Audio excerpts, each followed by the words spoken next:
কখনো কি এমন হয়েছে যে একটা দারুণ ভূতের গল্প শুনতে শুনতে হঠাৎ করেই গা ছমছম করে উঠল? যদিও আমরা জানি যে গল্পটা সত্যি না, পুরোটাই বানানো। চলুন আজ আমরা এই অদ্ভুত অনুভূতির পেছনের আসল রহস্যটা খুঁজে বের করি। ওই যে গায়ে কাটা দেওয়া শিরশিরে একটা অনুভূতি, এটা আমাদের প্রায় সবারই খুব পরিচিত। কিন্তু এর পেছনের কারণটা কি? আসলে এটা কিন্তু শুধু মনের ভুল না, এর পেছনে কাজ করে আমাদের শরীরের নিখাত জীবন বিজ্ঞান। তো আমাদের প্রথম প্রশ্ন হলো, এই কাঁপুনিটা আসলে কি? চলুন একটু ভেঙে দেখা যাক কিভাবে একটা সাধারণ গল্প আমাদের শরীরে এতটা তোড়পাড় ফেলে দিতে পারে। আর এখানেই তো আসল মজাটা। আমাদের সচেতন মন খুব ভালো করেই জানে যে গল্পটা সত্যি নয়, আশেপাশে কোনো ভূত প্রেত কিচ্ছু নেই।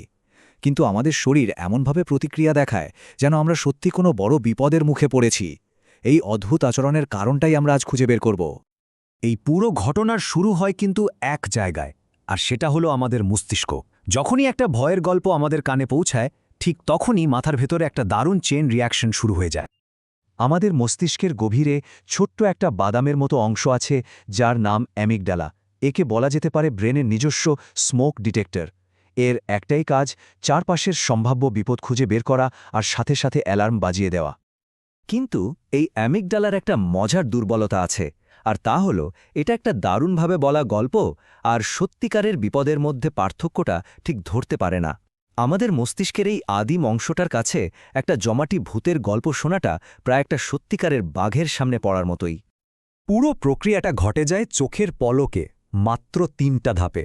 প্রথমে গল্পটা মস্তিষ্কে বিপদের একটা ধারণা তৈরি করে, সাথে সাথেই অ্যামিগডালা তার অ্যালার্ম বাজিয়ে দেয়, আর সবশেষে পুরো শরীরে একটা জরুরি বার্তা চলে যায়, এক্ষুনি বিপদের জন্য তৈরি হও।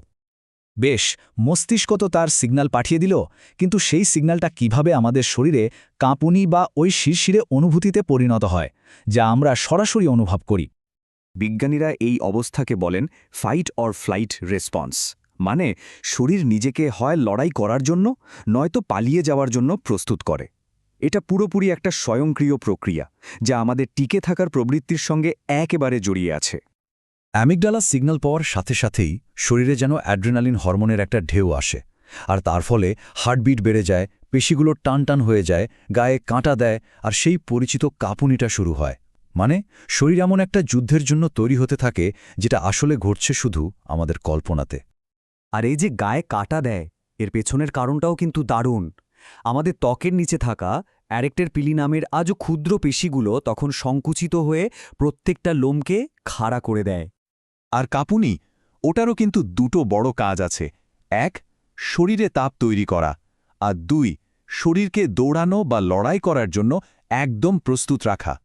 কিন্তু প্রশ্ন হল, আমাদের শরীরে এমন একটা অদ্ভুত সিস্টেম তৈরি হলো কেন?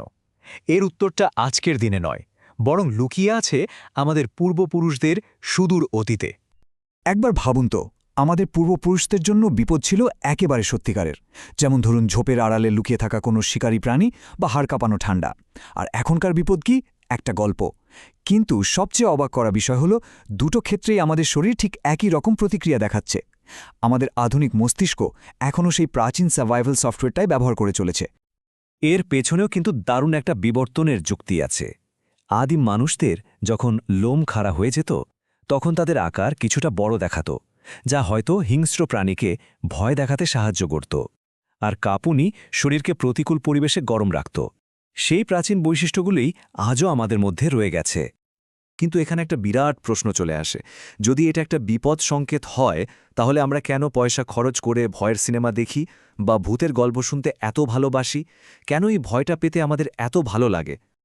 উত্তরটা হলো, আমরা এই ভয়টা উপভোগ করি একটা ১০০% নিরাপদ জায়গা থেকে। আমাদের মস্তিষ্কের একটা অংশ ভয় পেলেও আমাদের সচেতন মনটা ঠিকই জানে যে আসলে কোনো বিপদ নেই। এটা অনেকটা রোলার কোস্টারে চড়ার মতো, পুরো রোমাঞ্চটা পাওয়া যায় কিন্তু কোনো আসল ঝুঁকি ছাড়াই। মানে আমরা কোনো ঝুঁকি ছাড়াই টিকে থাকার রোমাঞ্চটা উপভোগ করি। আর গল্পটা শেষ হওয়ার পর যখন মস্তিষ্ক বোঝে যে বিপদ কেটে গেছে, তখন সে পুরস্কার হিসেবে ডোপামিন আর এন্ডরফিনের মতো আনন্দদায়ক কেমিক্যাল রিলিজ করে। আর ঠিক এই কারণেই ভয় পাওয়ার পর আমরা একটা দারুণ স্বস্তি আর এমনকি উচ্ছ্বাসও অনুভব করি। তাই পরের বার যখন কোনো ভূতের গল্প শুনে গায়ে কাটা দেবে, তখন ব্যাপারটা একটু অন্যভাবেও ভাবা যেতে পারে। এটা কি শুধু ভয়, নাকি আমাদের ভেতরে ঘুমিয়ে থাকা হাজার বছরের পুরনো সেই টিকে থাকার প্রবৃত্তিটাই শুধু একবার হ্যালো বলে গেল?